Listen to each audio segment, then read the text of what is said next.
evening, everyone. Is this volume okay? Yes, that's a little better. I'm Gabby Troutman. I'm the Virginia Outreach and Advocacy Manager here in CBF's Richmond office. We're so glad that you could join us this evening for this important conversation about the future of the Chesapeake Bay and our Virginia waterways. Tonight we're going to reflect on the progress that we've made together and the challenges ahead and the role we each play in protecting and restoring our bay. But before we begin, it's my honor to introduce Virginia State Senator Ghazalo Hashmi. Senator Hashmi has been a strong advocate for environmental stewardship and for ensuring Virginia continues to lead in the fight for clean water. And she's here tonight to present a commending resolution to Peggy Sanner, our former Executive Director of the Chesapeake Bay Foundation's Virginia office, who recognized her outstanding leadership and decades of service to the Bay and to our communities. So please join me in welcoming Senator Hashmi.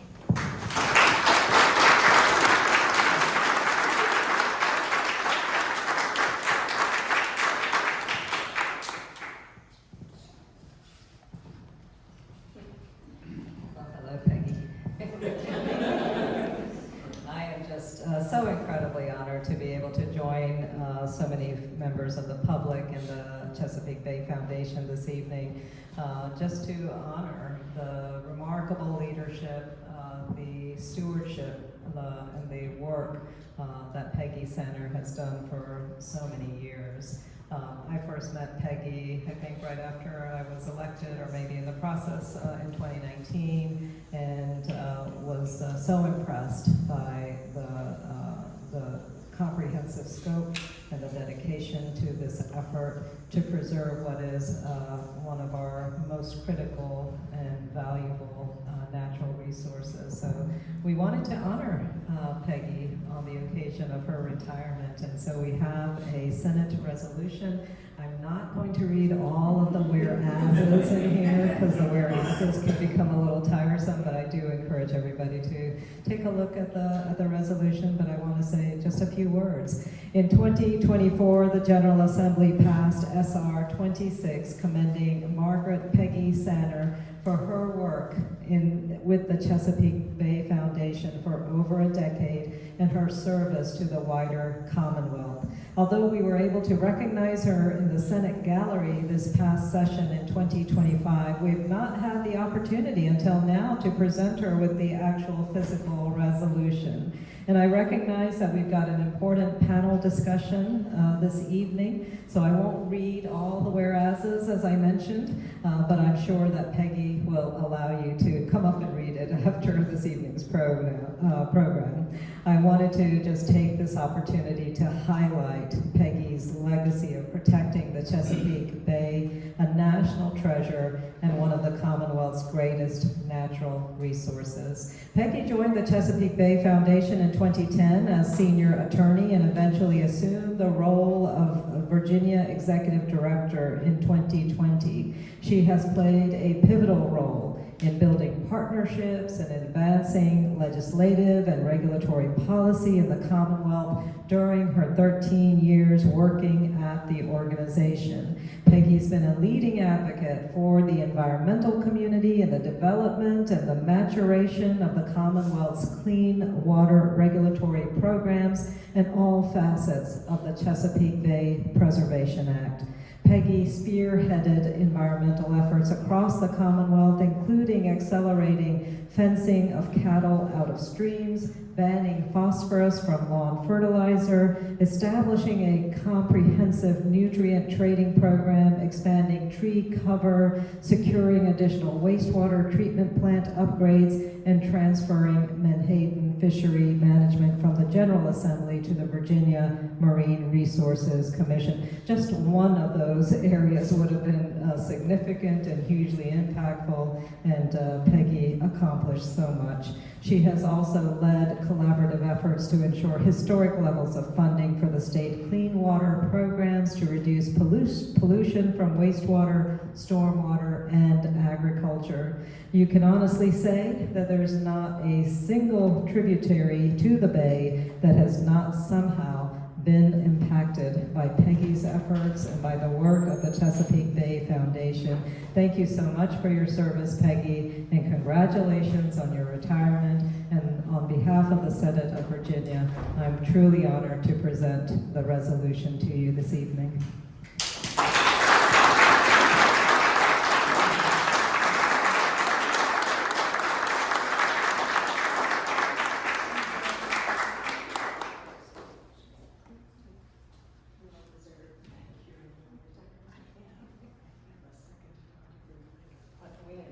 Yes, you do.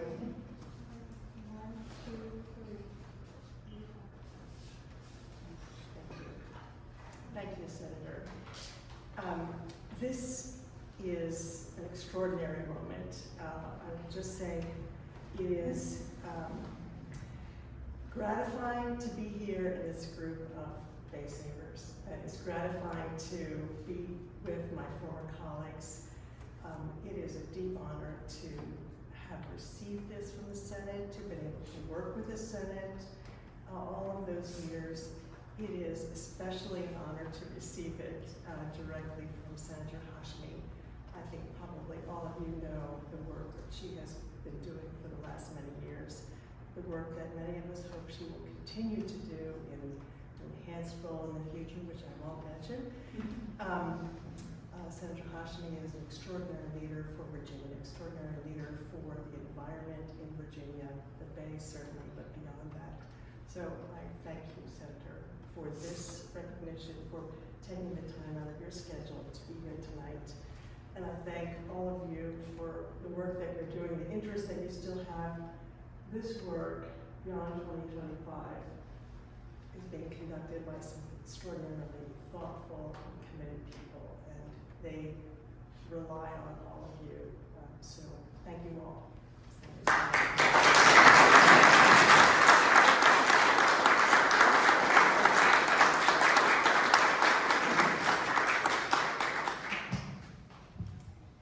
Thank you, Senator Hashmi, and congratulations, Peggy, on this well-deserved recognition of your leadership and dedication. We'll now turn to our panel discussion, From the Bay to the James, a local look at the Chesapeake Bay Agreement. We're very fortunate to have with us a group of leaders whose perspectives will help us understand the history, the progress, and the future of this important agreement. To begin, I'd like to welcome Anna Killius, Executive Director of the Chesapeake Bay Commission. Anna joined the Commission in 2023 as Executive Director. She previously served as Director of Advocacy for the James River Association and Legislative Counsel for Congressman John Sarbanes of Maryland. And I am going to switch over to your slides.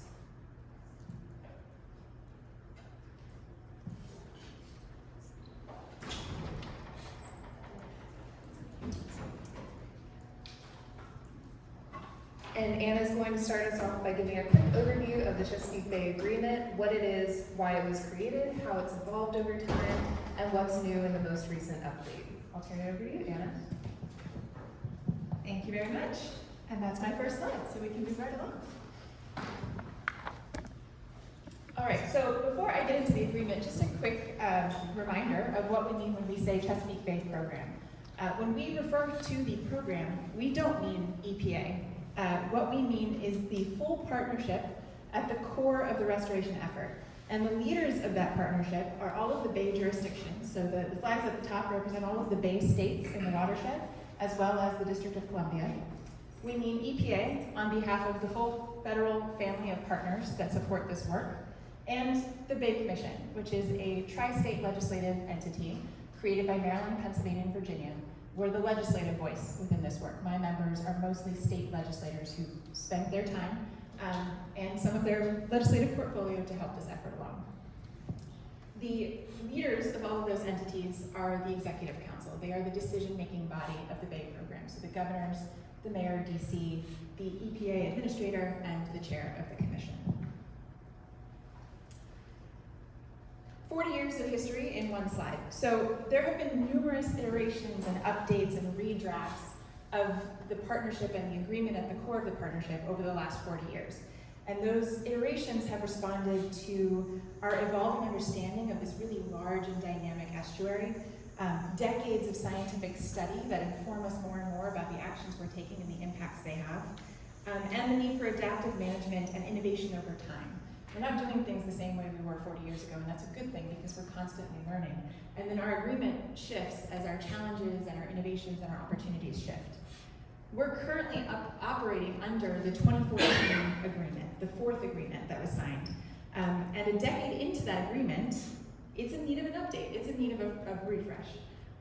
And so that's the process that we're undertaking right now, bringing that 2014 agreement into the modern time and to guide us into the future. So what is the Bay Watershed Agreement? It is a voluntary agreement between the 9 signatories to support a shared vision of a healthy and vibrant Chesapeake Bay.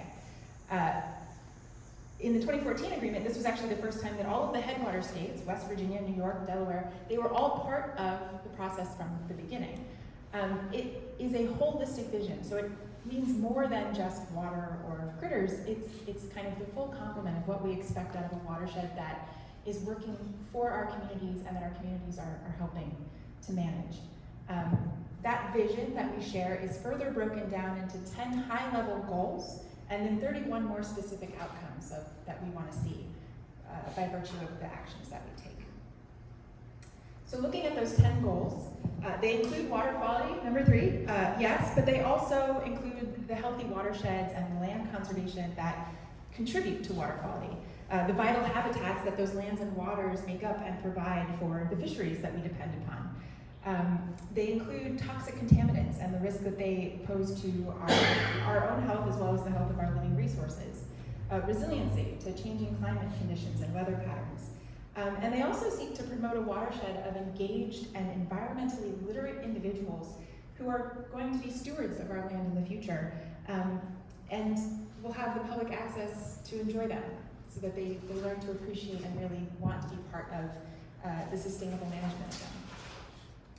And you may ask, how does the Chesapeake Bay total maximum daily load fit into the agreement? Well, the short answer is they're linked, but they're not the same.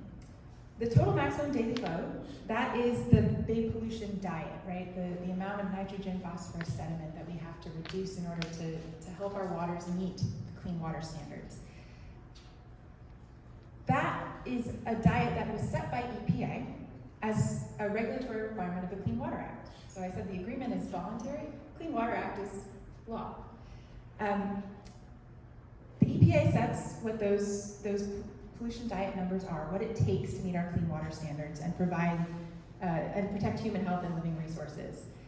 Those reduction numbers aren't something that the agreement can really tweak or change, right? That's what the TMDL tells us. But the EPA and the partners, the jurisdictions, adopted accountability measures to provide EPA with the reasonable assurance that EPA needs that we're going to meet those reductions. And that framework includes both the watershed implementation plans that each jurisdiction sets, the big plan that says, here's how we're going to make our numbers. The 2-year benchmarks that break that plan into sizable chunks to make sure that we're making progress over time. The tracking and accountability work that we do to make sure that everybody's keeping up with their commitments, or that if we're falling short, we know by how much. And then EPA's authority to take backstop measures if we're not making the progress that we said we were, or if our plans are falling short. So all of that is part of providing assurance that we're making progress on that Bay pollution diet. And here's where the TMDL and the agreement are linked.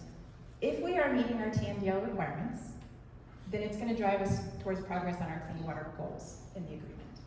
So they're tied together, but they're not exactly the same, and that's a really tough thing to remember, but it's really important when we talk about what we're editing when it comes to the agreement itself. So looking past those 10 goals into all of the outcomes, under each of the goals there's specific time-bound measurable targets, we call them outcomes, that will contribute to our ability to reach those goals. And for many of these outcomes, the agreement included a deadline or a date of 2025 or before to meet that target. And as we approached that deadline, we had analyzed how we were doing in our progress, whether we were on course to meeting the target, whether we were off course, or whether the outlook was uncertain. We didn't have enough information to know. Looking back, we knew that 18 were on course or already completed. 13 were off course or uncertain. And we were approaching 2025. And we needed to know what are we going to do about all of this, right? If we've already hit the number, was that the end? Or is there another milestone to reach? If we didn't hit it, what was the reason? Was that the right number? Do we need to rethink? Do we need to retool? Or do we just need more time? So all of these questions were coming up, and we needed to know what the path for the future of the Bay program was. And that is what we mean when we say beyond 2025 and why this year was so important. It was a benchmark year for us. It was a deadline, not a finish line. And it was a time for us to take a critical step and look at the progress we had made and our path forward. So that's the effort that we are undertaking right now. The Bay program is looking at what is our path beyond 2025. What does our work look like post this year? Phase 1 of that beyond 2025 process determined that we need to revise the agreement. We don't need to necessarily write a brand new one, start from scratch, but it needs a refresh, it needs an update to send us into the future. And phase 2, which is what we're in right now, includes the revision process. Before I get into the high-level changes you'll see in the draft, some really key terms to know, because we're going to use them constantly throughout this panel. Goals. These are the broad themes that are critical to achieving the Watershed Agreement vision. Really high level, things that we can all get behind and believe in. Outcomes become the long-term, high-level change that we desire or the difference made by our actions. Gets a little bit more specific. So if you look at my little symbols here, maybe one of the core themes might be habitat and fisheries. One of the outcomes is going to be the specific fishery, so crabs. We get to targets. These are the direct products of the actions that we plan to take as partners. So how are we going to measure our achievement, our progress? What's that going to look like? What are the numbers we're going to look at most closely? And then the activities are the actions we take. So if you're working backwards, we're going to take actions. We're going to expect those actions to add up to meeting targets. We're going to expect that if we're meeting our targets, we're going to see change in those things like blue crabs. And if all of that builds up, we're going to be making progress towards our big high-level goals for this estuary. So the first major revision that you're going to notice when you look at the draft is the simplification of our goals from 10 to 4. Now we're not looking to limit the scope of the vision when we move from 10 to 4. All of the previous themes, which are in the gray box, the gray arrows, are represented in that four square. But they're simplified, they're broader, and our hope is that they're easier to visualize, easier to communicate, easier for people to enter the work and understand what we mean. You'll also notice that there's a blue diamond behind them that kind of cuts across all of them, changing environmental conditions. That was an acknowledgement that it really can't be a standalone thing to consider all of the changes that our estuary is undergoing, kind of in its own box. It needs to inform everything we do. The changes that our estuary is undergoing, whether it's climate, whether it's weather, whether it's land use change and growth, those changes are going to impact every decision we make and every step that we take and whether we see the progress we expect to see. So we need to be considering them across the board, not in like a separate category to themselves. The goal statements, when you read them, I hope they should be inclusive of all the work we've been doing, but written in really approachable language for better transparency. In addition to these clear goal statements, you're going to see introductory narratives for each of these that talk about the value of that goal, the challenges we're facing, the solutions that we are seeking, and the impact economically and environmentally that those goals have to our communities and to our bay. Now going below the goals to the outcomes, kind of the getting a little bit more specific. I said we had 31 before, and when we reviewed all of them in a very intensive process that involved a lot of subject matter experts and stakeholders throughout the Bay program, we put them in a bunch of different buckets of what was necessary for each of them. And at the end of the day, we ended up updating a lot of them. We consolidated or reclassified a couple, which means we took 2 or 3, combined them into one, or we took one and nested it under another. We replaced a few, and we removed a few. But for the most part, a lot of them were updated. And as a result of that revision process, and, you know, reshuffling our goals, this is the draft framework of the Bay Agreement. So, 4 high-level goals: healthy landscapes, clean water, thriving habitat and wildlife, engaged communities. And then these are the 21 proposed outcomes that are nested below these. I'm not going to get into all the details of all of them, but if you are interested, the Bay program has scheduled and recorded webinars on each of these goals that goes into detail on the outcomes that are nested underneath it. But I will point that all of the ones that have asterisks, these are ones that have placeholders. So either a number that we know needs some more refinement, an X because we don't know the number yet, or an intention to write the target because we're still kind of working out the details. That's important because our subject matter experts said we need a little bit more time to come up with a science-based recommendation that we feel solid in, and we could use some public feedback. This is where we're crowdsourcing some of the expertise. So I would encourage you to take a look at the ones that have the asterisks, that have the placeholders, and give us your thoughts on what should go there. Because that's really where we could use the most guidance as we work to finalize this agreement refresh by the end of the year. The public feedback process that we're in right now is open through September 1st. Everything you want to know or don't want to know about this process can be found at this website. The shorter version of it is chesapeakebay.net/beyond2025. So you'll find all kinds of information about this process from the beginning, fact sheets, frequently asked questions, all of the webinars. And your feedback can be emailed to comments@chesapeakebay.net. If you follow that QR, it'll open up an email for you. That's where all comments need to go. That's how we're going to process them and read through them. That's the background, and I will pass it back to you or on to the next speaker.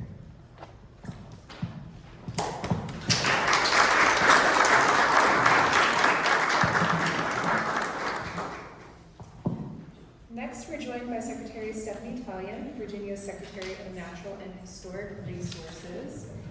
In this role, she oversees the Commonwealth's conservation, recreation, and historic preservation agencies working to safeguard Virginia's natural resources and advance Bay restoration. From your perspective, how has Virginia benefited from the Bay Agreement? And as we look ahead, how can partnerships between state, local, and community organizations be strengthened to meet the goals of the agreement? Thank you. Yeah, great question. And I think I want to also, if you don't mind, take a step back and kind of just explain my role in this process, just to give some understanding of where we're coming from as a Commonwealth, because Anna did a fantastic job, as always, at distilling down a very large and complicated topic that all of us are still wrapping our heads around to this day, and we live it every single day. And so also first, thank you all to being here, because this is a very complicated topic, but it's a very important topic, and it's something that can seem broad. We're talking about it from a watershed-wide level, but when we talk about how it impacts us at a local level, and for all of you who are here today, I know you have a very specific interest or a memory or some part of the Bay watershed that impacts you, and so we really appreciate you taking the time to be here and understand how the process works and understand where we're going here today. And so again, I'm the Secretary of Natural Historic Resources for Governor Youngkin, and so in my role, I represent Virginia, the Commonwealth, in the partnership that Anna described. So she went through and showed how each of the different states or jurisdictions in the Bay watershed represent in the Bay partnership. And so my job here is, as we go through this revision process, is to hear from folks so we can make informed decisions on what we agree to in the final Bay agreement.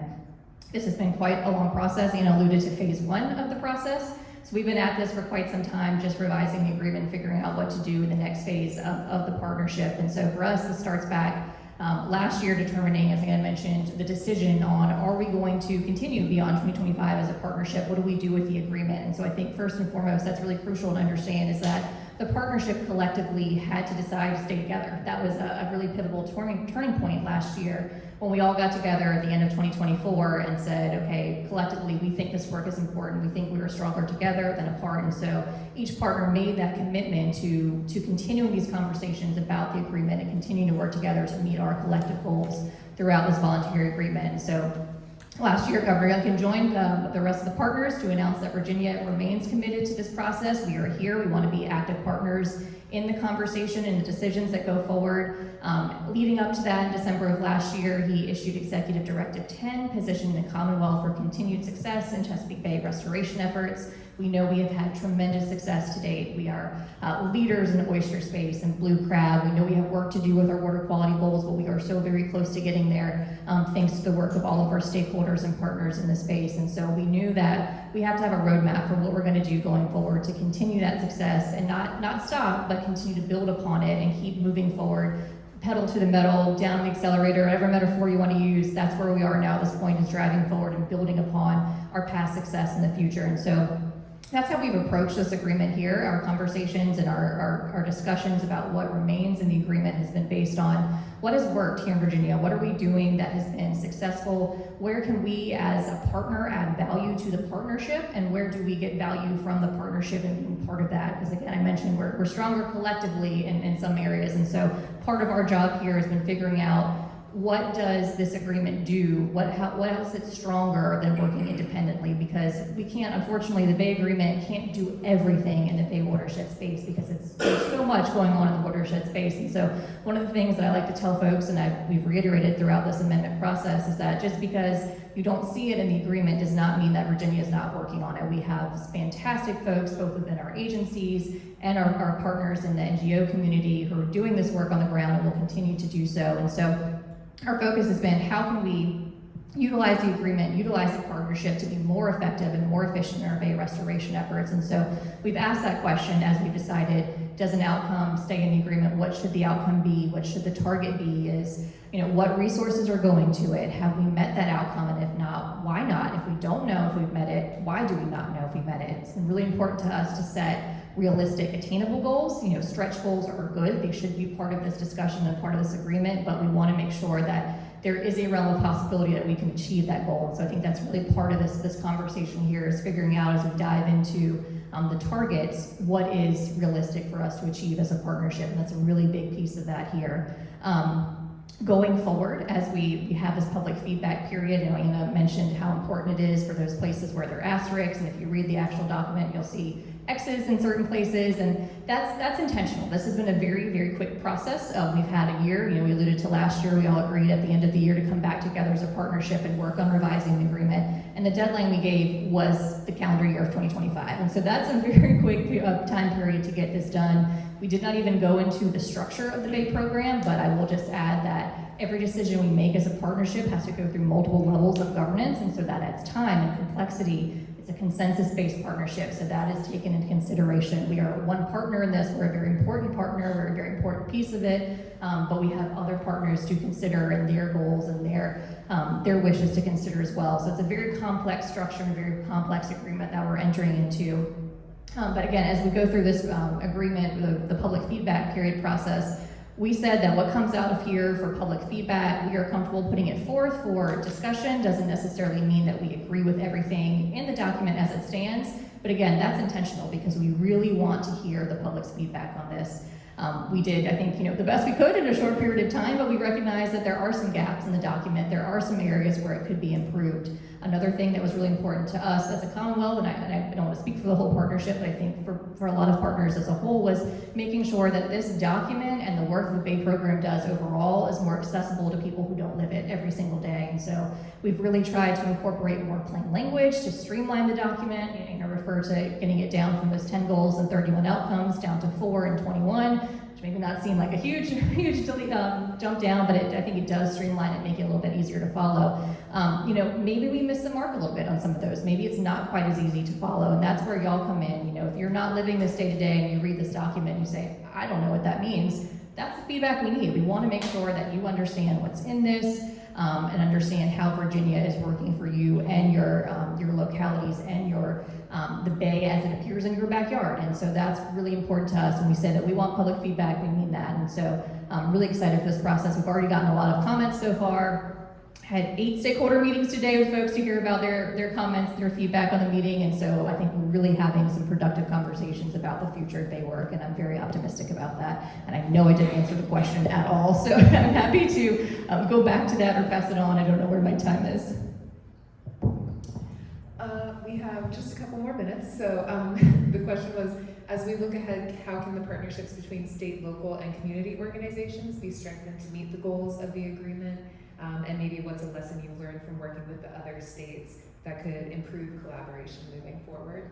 Great question, which I'm now going to answer. So I think having consensus, again, I mentioned it's a consensus-based partnership, and it's really important for us to achieve that consensus. When I say us, I think Virginia, representing Virginia, it's important for us to achieve that consensus, not just with the partnership overall, but with our stakeholders here in Virginia. And that's why we're making such a priority to hear from people, because I think that's how you strengthen the partnership at all levels, is making sure that there's buy-in before you even set these goals and these targets, because you're not going to accomplish them alone. And you don't want to set out a target that perhaps someone had a huge issue with, or said this is not realistic, or we can't achieve this. You want to work with folks to make sure that we can figure out we're meeting them where we are. And I think that's how you strengthen those partnerships throughout all levels here.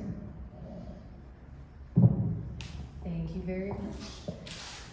Our next panelist is Dr. Charles Gowan, professor. Oh yes, thank you.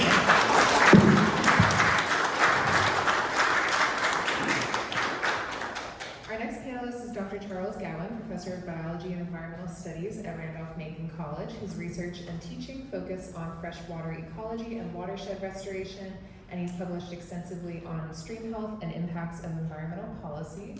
And I will turn it over to you. Thank you. Evening, everyone.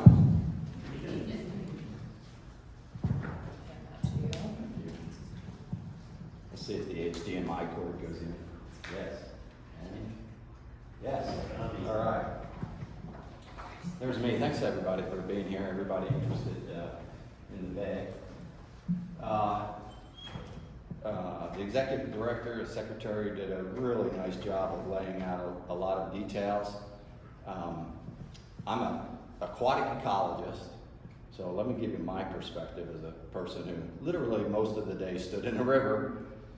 Here's what I think really matters and why the agreement is so important.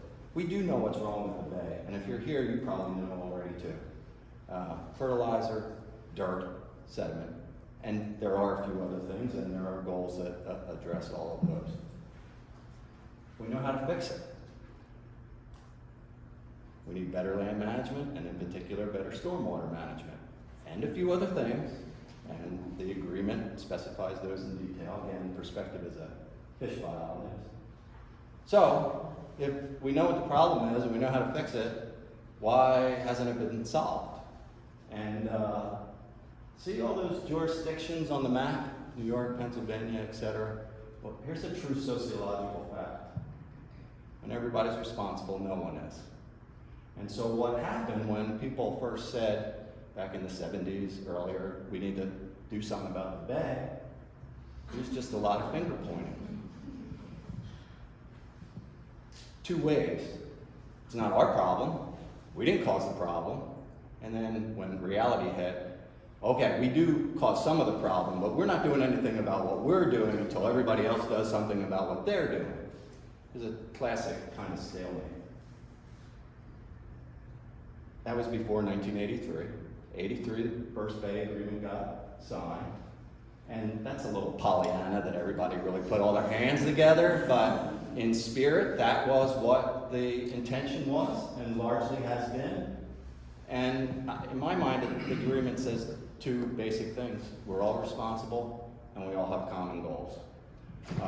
It did take, executive director talked about the TMDL process. I took some court proceedings, etc., to really get some teeth into these processes. But the Bay Agreement itself remains the principal way where all of these entities are attempting to work together.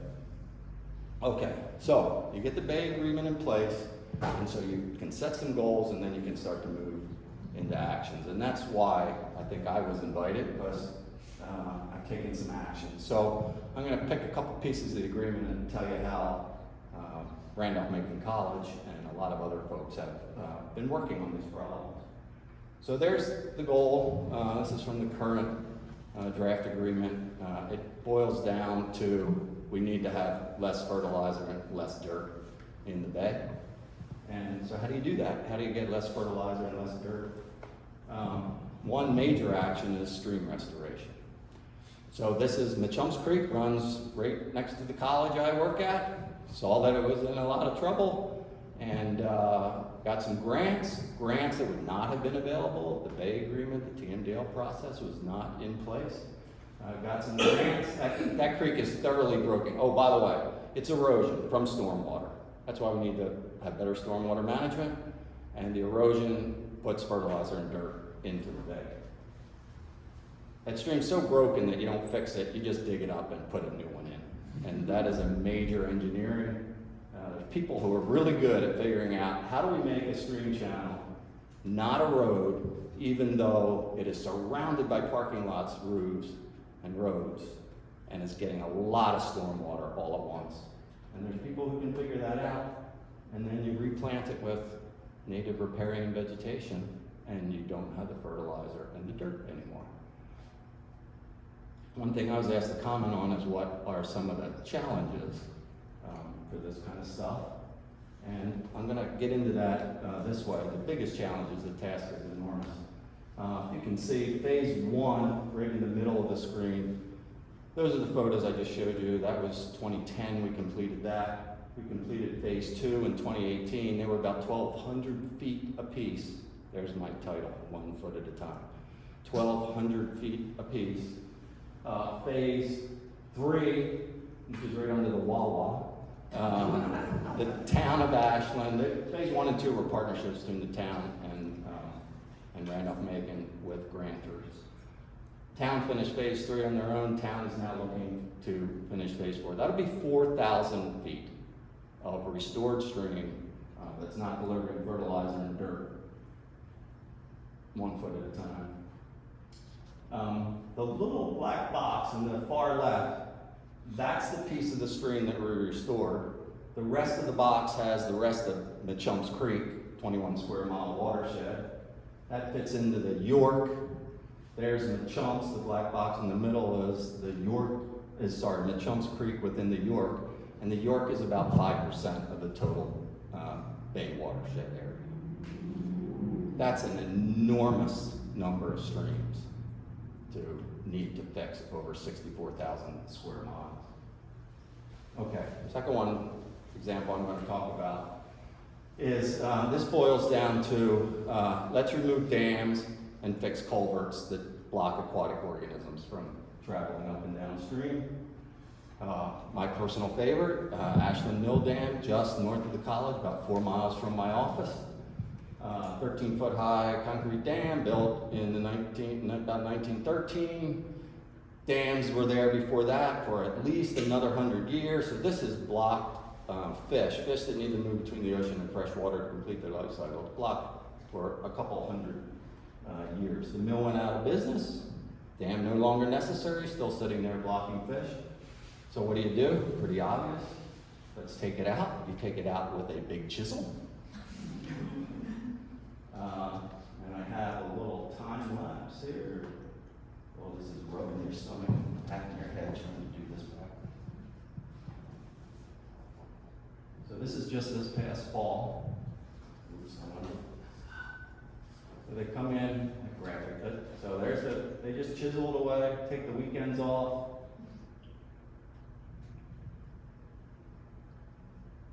Come on back. Get a flood. Can't put the heavy equipment in there.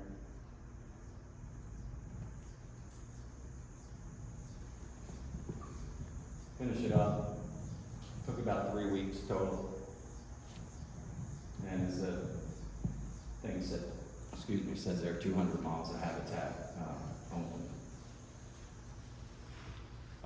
7 species were blocked by the dam. We found 6 of them within a couple of months after it was removed. And pretty confident next spawning season we'll find the 7. What's the challenges? Task is enormous. So that's one project, several $1 million. By the way, this project was privately funded. No taxpayer money involved in this at all. The reason it went through was because of that goal in the Bay Agreement that said we're trying to open up hundreds of miles of stream. The regulators, the people who permit this kind of stuff, they wanted to meet that goal, and this project helped meet it. but with 100% private funds.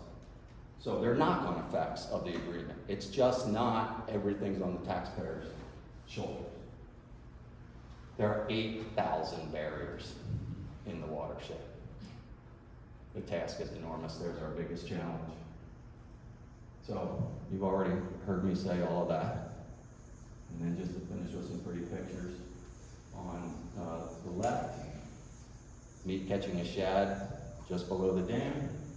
And then that is the first American shad documented to be above Ashland Mill Dam in more than 200 years.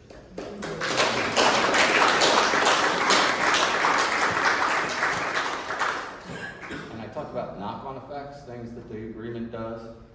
We've used, at the college, Randolph-Macon College, we've used all of these projects as a vehicle for educating the next generation of environmental professionals. So the Bay Agreement not only promotes progress, but also education, and we're quite proud of the work we do. That's it.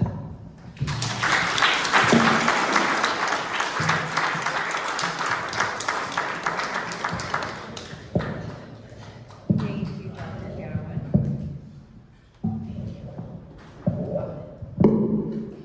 There we go. Finally, I'm excited to welcome Jasmine Gore, a member of the Chesapeake Bay Program's Local Government Advisory Commission and former mayor of the city of Hopewell. Jasmine has been a strong advocate for policies that give localities the tools they need to address water quality challenges and to build resilient communities. Jasmine, we'd love to hear more about how the Chesapeake Bay Agreement has shaped local policy or budget priorities in Hopewell and what opportunities the agreement presents for Richmond, Hopewell, and other localities across Virginia. All right, well, good afternoon. Let's just loosen up a little bit. We heard a lot of information, but I'm glad you guys are still here and still interested in what's happening. I think having an audience of this nature from the community is really important, especially for those in local governments. All things are local. We always say all politics are local, all things are local. For the city of Hopewell, working in this capacity, quite frankly, if it were not for me being appointed to LGAC, my eyes really wouldn't have been open to this. I have a degree in biology, but I honestly didn't really think about how it impacted the local governments until serving on this board. But through this experience and looking at how it has impacted our policy, in most local governments, you have to have your plan, your zoning, your land use plans. You have to have a comp plan, a comprehensive plan per state law here in Virginia. That includes how are you going to use land? What are your districts looking like? How are you planning for the future development, right? So one, here in Hopewell, we changed our comprehensive plan format to include two new chapters, a health chapter and a Chesapeake Bay chapter, which we never had before. So one, that was a huge thing in terms of looking at 10 years out, how we want to proceed as a city when it comes to policy development and resource allocation. In addition to that, the city has obviously the watershed plan in regards to how we're going to reduce our load. So we have those two documents, but how it's really shaping policy is thinking about how we're going to invest. The thing about local governments, and we definitely talk about it on LGAC, is the limited resources. You know, when you're funding a city, different from counties, I always make that point in meeting with LGAC that independent cities have to fund 90% of the stuff ourselves. You know, and so regarding that, we have to make really serious decisions in terms of how we're going to make that investment. Most people think about education, public safety, infrastructure, and economic development. You really don't hear, oh, let's clean the bay, you know, or let's clean the water until we have something happen, similar to the city of Richmond and even in Hopewell when there's a water crisis. Then it starts to be, oh, what happens to clean water? I think 2 weeks ago, maybe 3 weeks ago, Hopewell was in the news again in regards to having a spill in our river. And coincidentally, I was about to take my daughter, who's about to be 2, to the waterfront to go enjoy being outside, get some sun. And I just happened to look at Facebook and I was like, what is happening? So I called my colleague and I was like, what is going on? So here, this is about budgeting, where I'm trying to get to. The wastewater treatment facility didn't have the maintenance needed over years. And so there was a part that failed. That failure caused there to be, you know, that accident that happened in the river. But of course, that's not the only incident we've had in years past, not gonna be the last.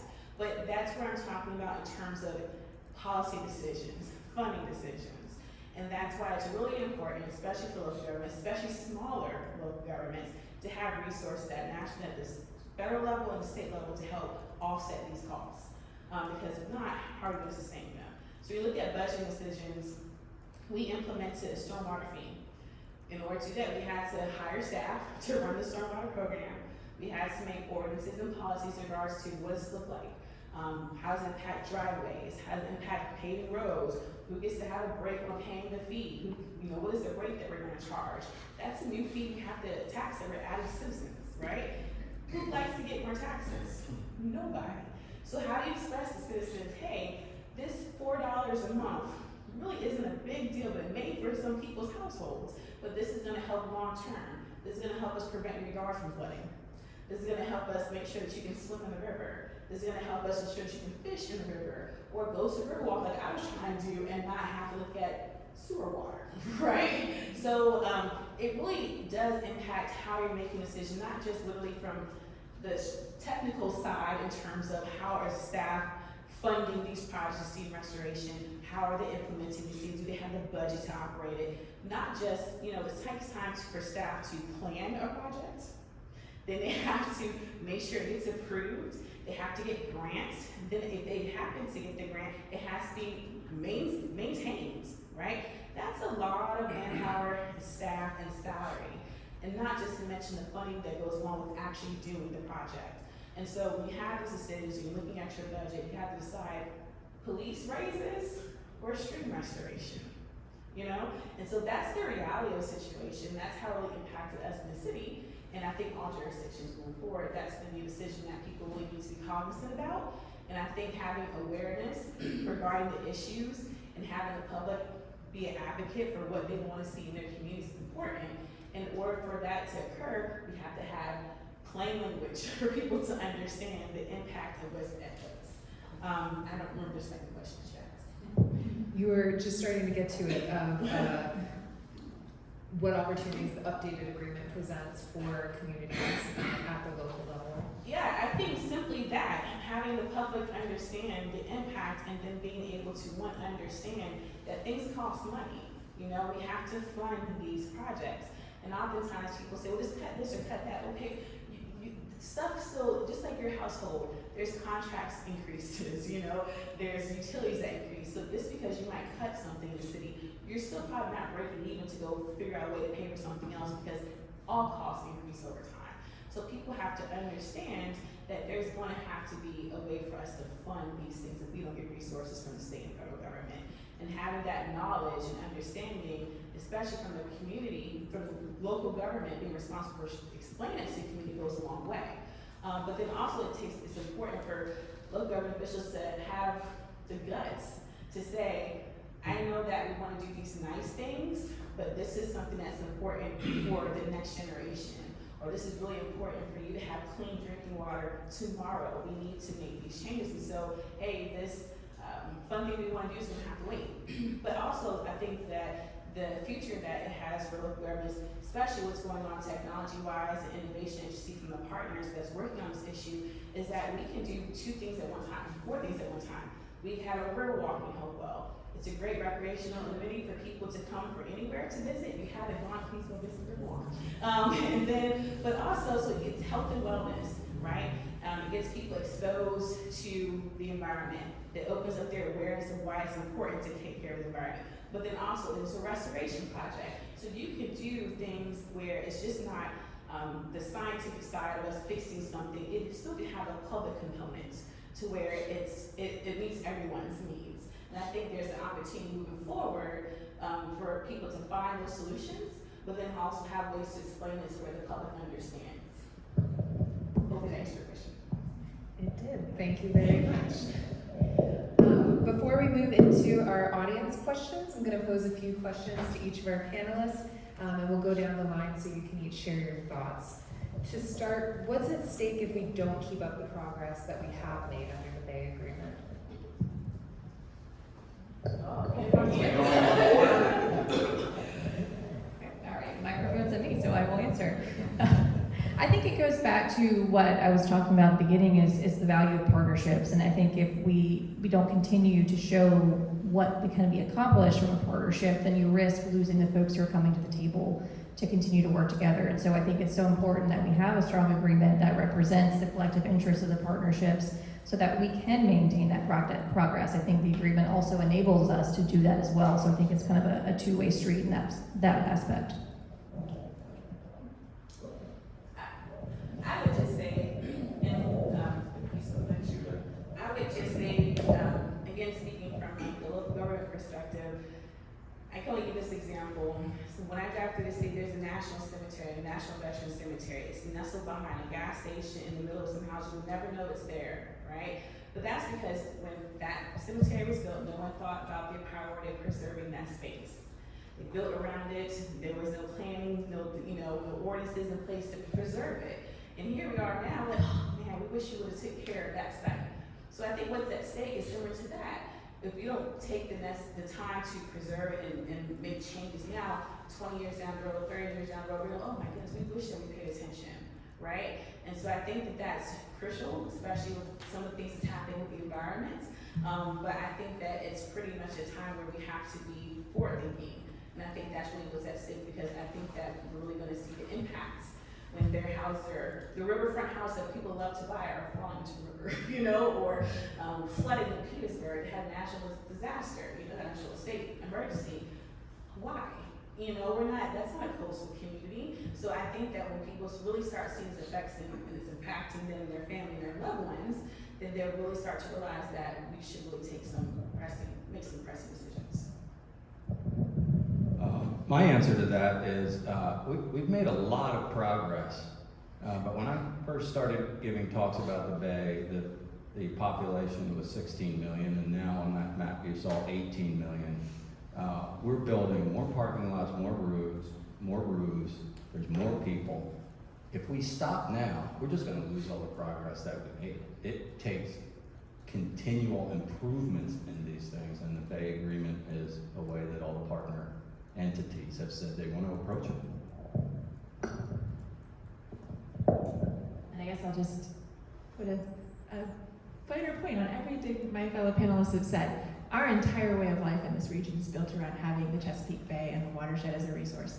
All of our economy, our industries, our way of everything we know about ourselves as communities kind of assumes that the Bay is there and that it is providing for us. And so it will take constant care from us and our communities to provide for the Bay. This is a never-ending relationship, and we need to hope that it is, right? We need to hope that the Bay is always providing. So we need to be constantly making progress on sustaining it for the future. Thank you. It would also be wonderful to hear you each share a success story or a moment that's given you hope for the future of our rivers in the Bay. I mean, I have hope every time I go. I love the James River. Having worked on its behalf for a few years while here in Richmond, I have hope every time I go by it and I see all of the folks just out in the river. Coming from Annapolis, or when I was moving to Annapolis for this job, everyone said, won't it be lovely to have so much water access? And I said, actually, you will never see more access than if you go to Richmond and you just walk along the river. And you see how much the city interacts with that space and with that resource. And Hopewell, kind of creating that same relationship.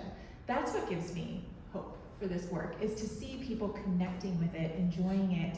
They can't go out every day. You have a big rainstorm, wait your 24 hours, 48 hours, but just to get to see people enjoy that, that's kind of the hope for the future, because those are people that are future stewards. So I come from an agriculture background. It's going to come as no surprise to the folks in the room who know me and work with me that I am really excited and have hope because of the success we've had in the agriculture sector in the recent years. And so I think everyone knows that's one of the largest sectors where we have to have nutrient reductions from. There is a program called the Virginia Agricultural Cost Share Program, which provides cost share dollars to farmers who are interested in putting what's called best management practices on their operations. We've talked about extreme exclusion, fencing livestock out of streams, nutrient management plans, things like that. And so that program has never been fully funded, and under Governor Youngkin's administration, working the General Assembly, we have been able to fully fund that program for the first time in history in 2022, and then each subsequent year since then. And we've seen those investments pay off. And so for the first time, as I mentioned, in 2022, we had full funding for the program, and then in 2023, we saw record nitrogen reductions from the ag sector. And so it's very clear that those investments are paying off, and that gives me hope for improvement going forward. All right, well, comes down to my students. Man, I could so easily be a curmudgeon on about every aspect of my life, but hanging out with 18 to 22-year-olds every day, they're optimistic, they're hardworking, they're smart, they care, so there's where I get my hope.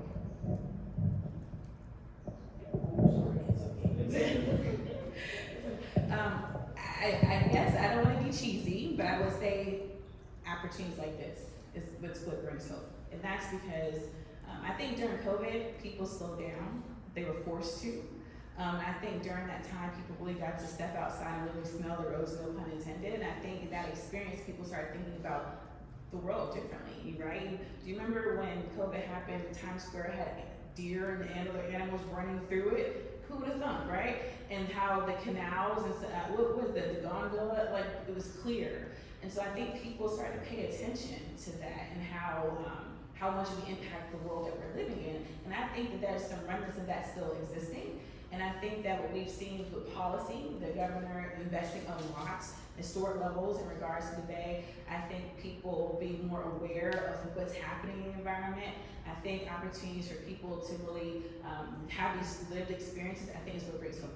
But then I would say also through my experience with LGAT, we have these watershed tours that happen, I don't know, like quarterly or once a year, I can't remember the time, it's hit or miss. But my point is, since they started doing that, the tours have grown.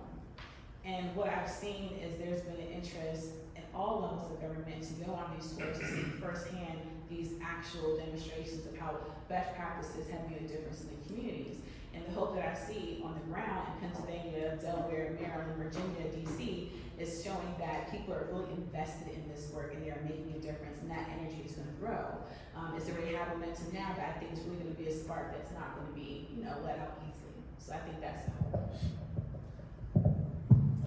And my final question for you is if you could share one thing about the draft language in the updated agreement that excites you and one thing that gives you pause or raises concerns.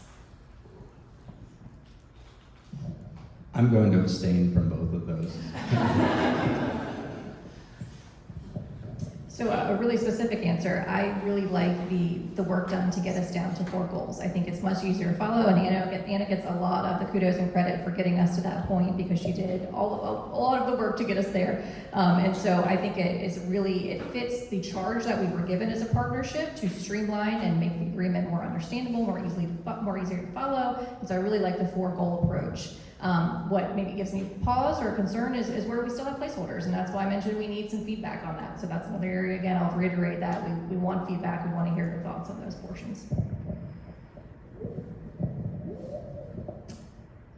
First, ditto, same. I think I would love to see some feedback on the placeholders, because making sure that we have a fully final revised agreement by the end of the year is what has been my focus for the whole year, and what keeps me up at night, getting all that done. What I'm most excited about is I think throughout the revisions, you'll see a lot of attention to what does the partnership provide? What value does us working together provide? And in the local government space, some of it is, the decision is before local planners, but what can we as a partnership provide to them so that they have an easier path towards making a good decision for them and their communities? So I've liked seeing that language kind of come together of what do we as a partnership provide to the people that can actually make the change happen. Thank you. I think I'll pick up where that is.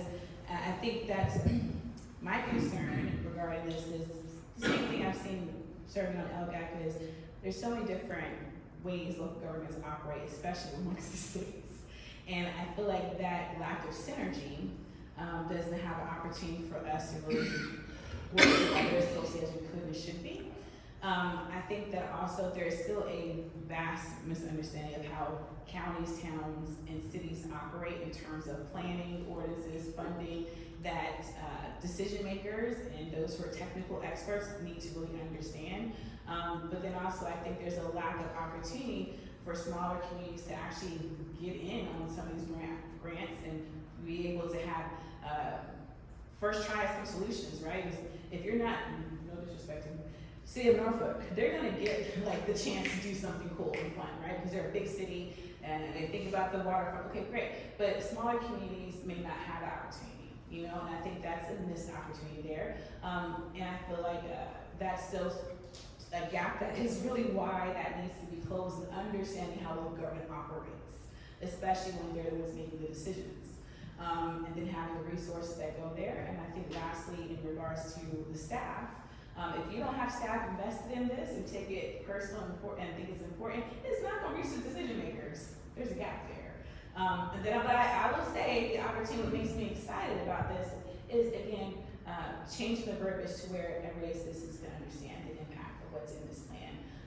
But then also, I think the changing of the document as a whole and looking at, when we talked about in our meeting, outcomes versus targets, I think we'll surprise ourselves that even though we might think that this is what we have to do, the targets that we have to reach to have a certain outcome, depending on what happens in the community, those outcomes may come without meeting those targets.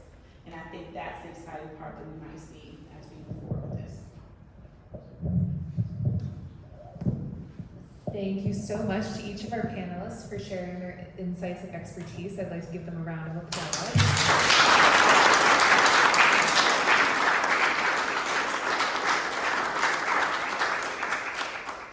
At this time, we'd love to hear from you, our audience, and any of the questions you might have for our panelists, so you can feel free to raise your hand and we'll call upon you, and you can ask your questions.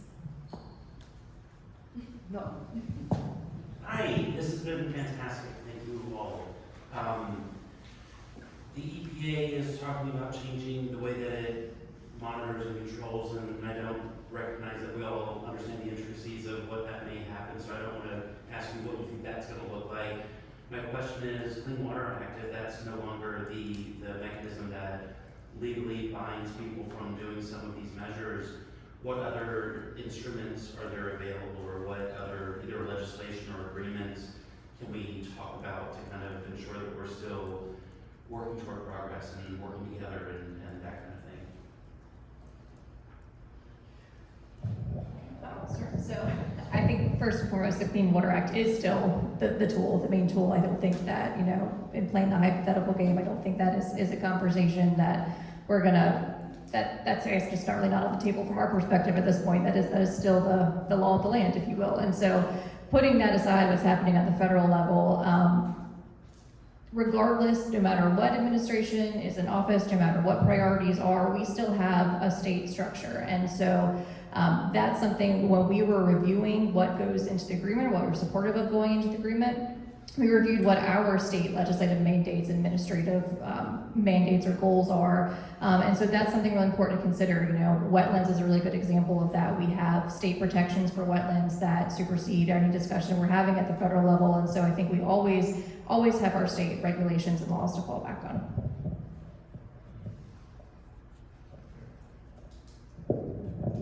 And I'll just say, we're certainly staying, one of the roles of the Chesapeake Bay Commission is also to be a liaison to Congress on anything that the Bay effort needs when it comes to federal law and federal budgets. So we're certainly staying vigilant on any changes in policy or any changes that are being drafted in law that would impact how the Clean Water Act influences our work, affects our work, and how EPA is able to kind of be that coordinating factor and that backstop to all of this. So we're paying close attention, we're keeping everyone informed, and we have a stellar congressional delegation across the board, bipartisan, that goes to bat for the bay restoration effort. And we're calling on them nonstop. They have really been wonderful, and we anticipate they will continue to be wonderful and champions for us.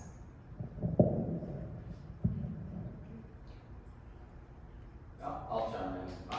I'm more like you. I'm a consumer. I'm a consumer of this kind of news, and yeah, I'm really worried. It was the Clean Water Act that really held people's feet to the fire, the locality's feet to the fire to get something done. And if that truly gets gutted in a way that takes those teeth away, and I have great respect for the work that these folks do to make sure that won't happen, even if the Clean Water Act is substantially changed.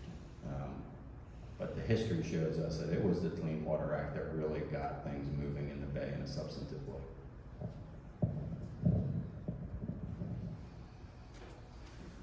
Other questions? So, thank you for this really terrific discussion. And let me also specifically thank Secretary Tanya for the amount of money that has consistently been available for bank work in the agriculture sector in particular. We are looking, I think, forward in Virginia and also in some of the other states. Maryland comes to mind as I read in the newspaper, to a time when money may be less available for bay work.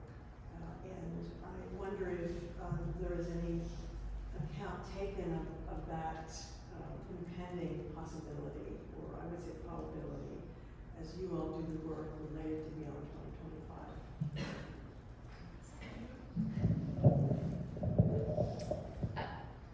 Capacity has certainly been front of mind for all of the partners, because as we draft the future of the partnership, I call it the next generation of conservation, because it's what's going to guide us and the future. The resources available, and the fact that resources will not look the same as they have in the past couple of years. We've had some really good years in terms of funding available for this work. It's definitely something that all of the states are thinking about. What can I do? What will I have the ability to do? What will I have the staffing and the support to do myself, in addition to what I used to be able to anticipate from the federal government? At the same time, we're balancing that worry about future capacity with the knowledge that when we set stretch goals, achievable but stretch goals, we are able to enlist all of the wonderful advocates to make the case for as much funding and resources as we can possibly get. So you have to set your sights just high enough to expand the possibility of resources while also being accountable for what you know you have and what you can expect. And that has been the tension throughout this process of revising the agreement, trying to strike the right balance between those two. And I'll add, regardless of what happens at the federal level, one of our top priorities has always been looking for increased efficiencies. And so not just resting on what we've always done or how something has always been implemented, but ensuring that it is the best use of taxpayer dollars and we are getting the best bang for our buck when we will have so many goals and outcomes that we want to accomplish. So I think it's a good opportunity to review the work that we do through that lens.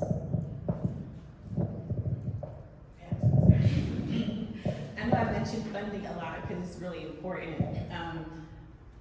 In several meetings, we talked about how communities can pull together to apply for grants in order to receive them. We talked about circuit riders. In some of the management board meetings and some other meetings we had with some of the Bay members, we talked directly to federal agencies in regards to loosening up some of the guidelines to make it more easy to apply and applicable. But outside of funding, I think it's something important to share that we've also discussed the need to have qualified staff to be able to execute these projects. While there has been a lot of investment and funding available, the other downside is we don't have people to do the jobs oftentimes. And so there needs to be an investment into promoting these blue-collar jobs, green jobs, whatever jobs, to be able to get it done, not just physically, but then the maintenance part part, the grant writing part, and I think that potentially that's something that might have to be addressed as well. When we talk about funding, in regards to, you might have a lot of resources, but do you have the tools at the table to be able to execute these resources as well?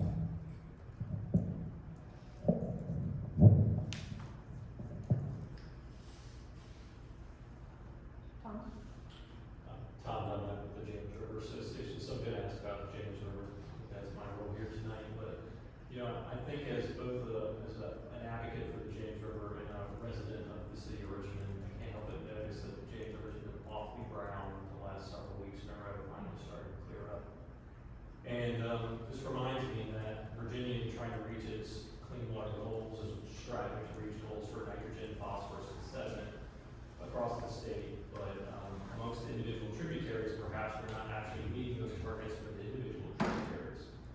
Simultaneously, we also have a divergence between what our models are showing for our reductions and what is actually appearing in the landscape, maybe what folks who walk across the bridge and see the river. Could you speak to a little bit about how this step forward is going to address that divergence between actual in-stream conditions and the model output?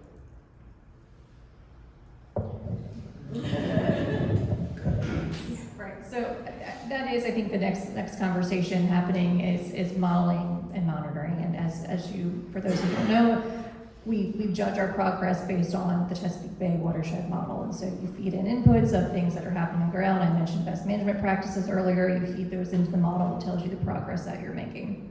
As we know, models have limitations. So does the phrase, all models are wrong, some are more right, or something along those lines, and that's very true.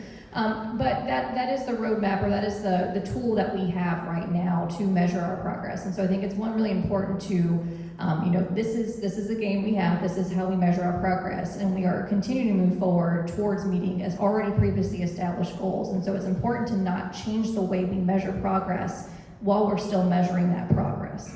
That being said, we know there are limitations to models, and so I think as we have the discussions about this next phase of work, how do we begin to incorporate more modeling or more monitoring opportunities to balance out the limitations of the model? Because on the flip side, I think there's some areas where we're actually doing much better than the model shows, and so that would allow us to capture that work on the ground better. And I'll add two things. So under the clean water goal, there are two outcomes. One is a monitoring outcome, and one is a modeling outcome. So there's always been this intention in the agreement and in the partnership to be looking at both. We should be looking at modeling because it helps us plan and predict. We should be looking at monitoring because it shows us what's actually happening. I'm pretty excited about the monitoring outcome changes because potentially for the first time, there will be an element of that monitoring outcome that says, here's the actual improvement in water quality standards that we want to see every year over time. We've always been measuring it, but this is the first time where we're kind of pegging ourselves to an amount of improvement that we want to see every year. It's going to be hard. There's lag time between putting a practice in and seeing the influence of that practice downstream. And we're going to have big flashy storms that kind of just make it look real bad for a while. And we're going to have more of those storms, and they're going to be more frequent. But I think there's every intention in the partnership to be looking at both. And I'm hoping that we're going to see more and more attention to what the monitoring is actually saying, and where it's not lining up with what we expect based on the model, some more investigation on why and what can we apply in terms of science and innovation to fix that problem.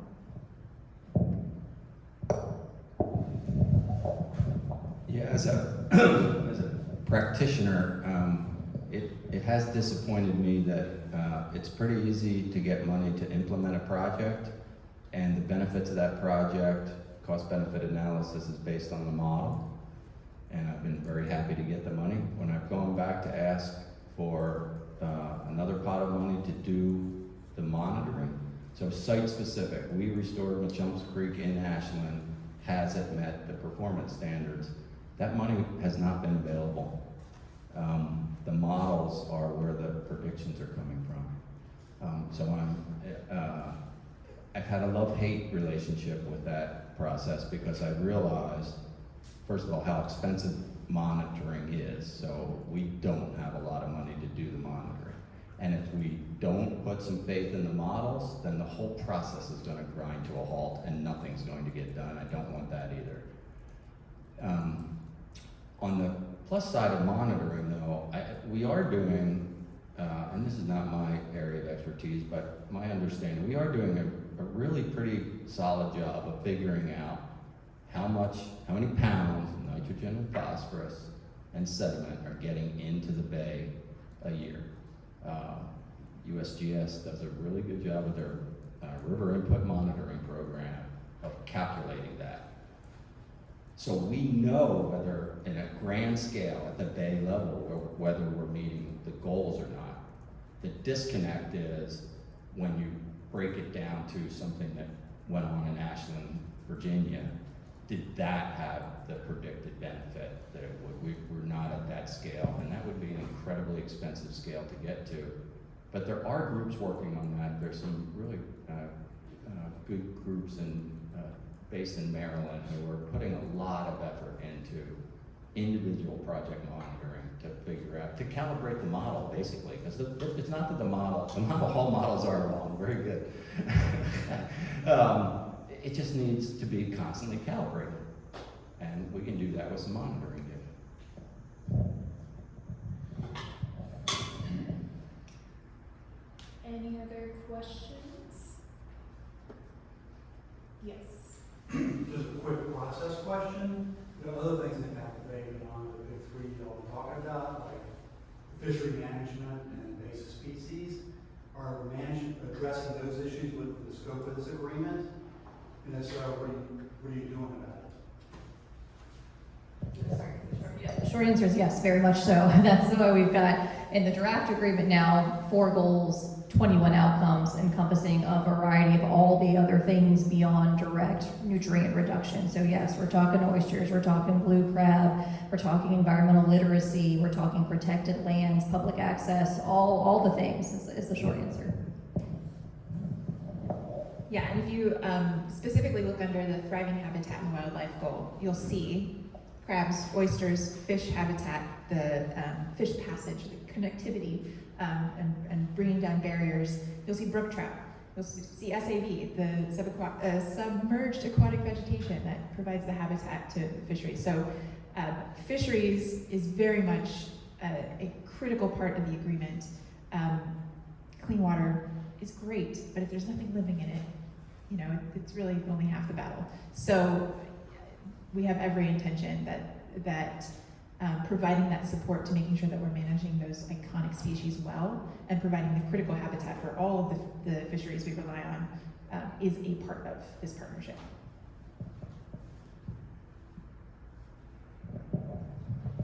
Yeah, I apologize for my part in fostering the opinion that it's only fertilizer and dirt.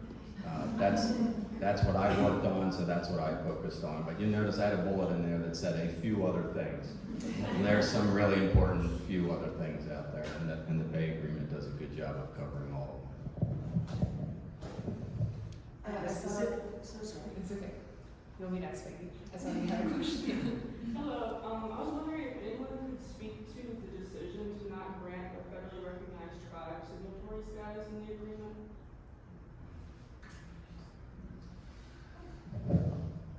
So I think the short answer is those conversations are still ongoing. I think we all recognize and agree that, I don't want to speak for everyone in the partnership, but I think the general understanding, at least from our point of view, is that absolutely the tribes need to be a part of this conversation and have a seat at the table. I think our next step and challenge is figuring out how we do that. I mentioned the structure of this partnership is complicated. We didn't even go into that today, and so we're trying to figure out how we do that going forward.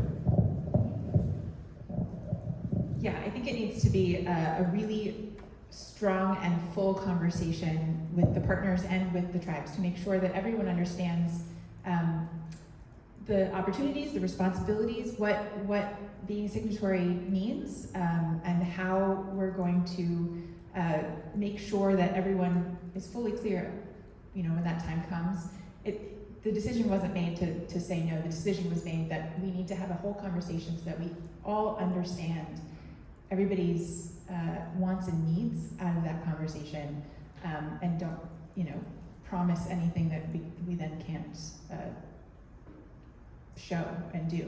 So, not a decision. The agreement revision process is one thing.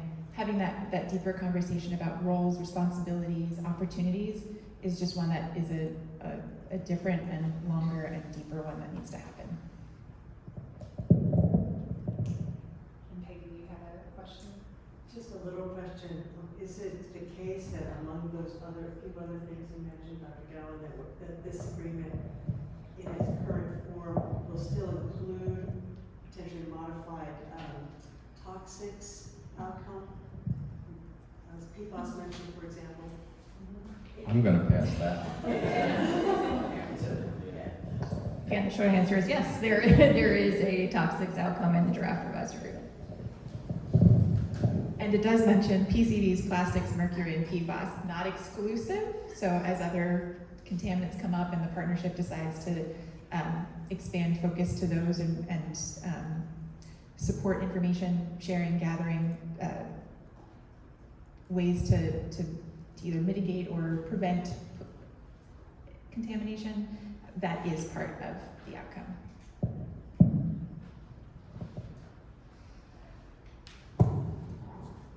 I don't see any other hands with questions, so I'd like to give you each just an opportunity if you had any remaining thoughts or any top-level things that you wanted to share just to close us out. If there's anything that you didn't already say in your remarks that you'd like to share.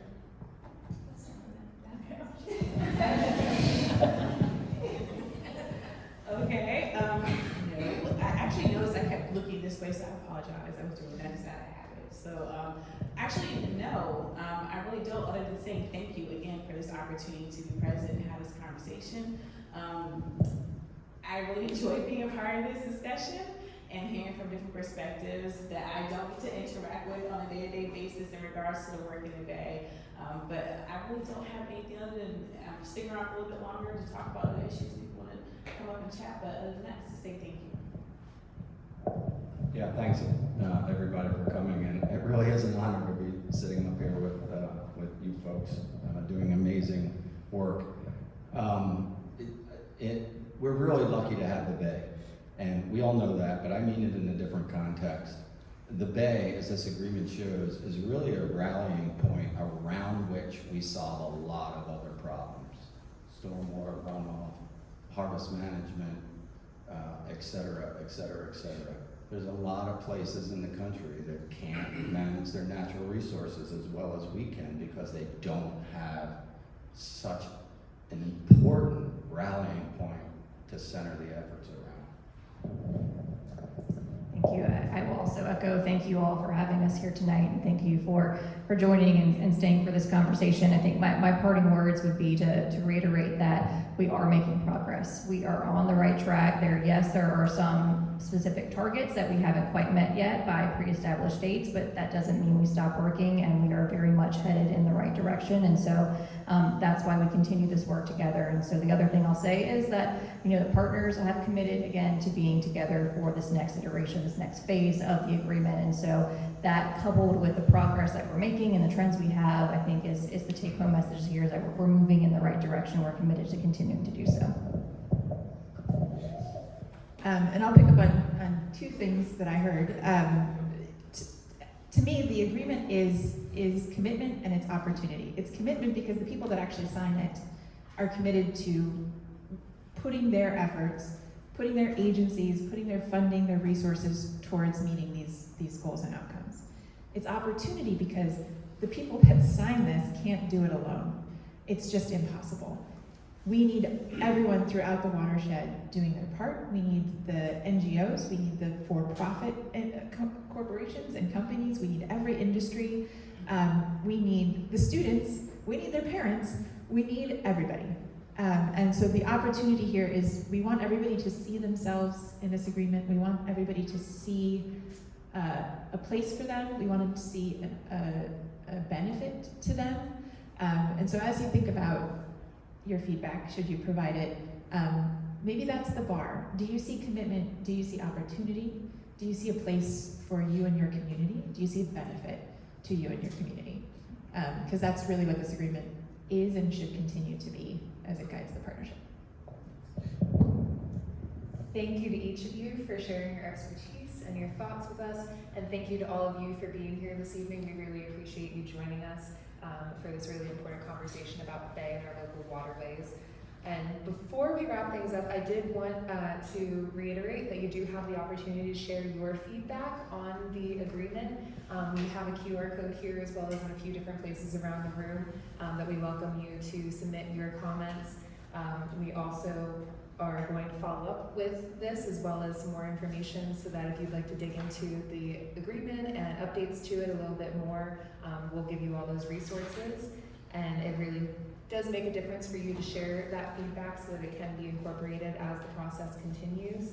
And together we're going to continue to build on the progress that's been made and ensure that we have a healthy bay for future generations to enjoy just as much as we have. And with that, I'd like to thank you so much for your time and passion and commitment, and we look forward to seeing you at future events.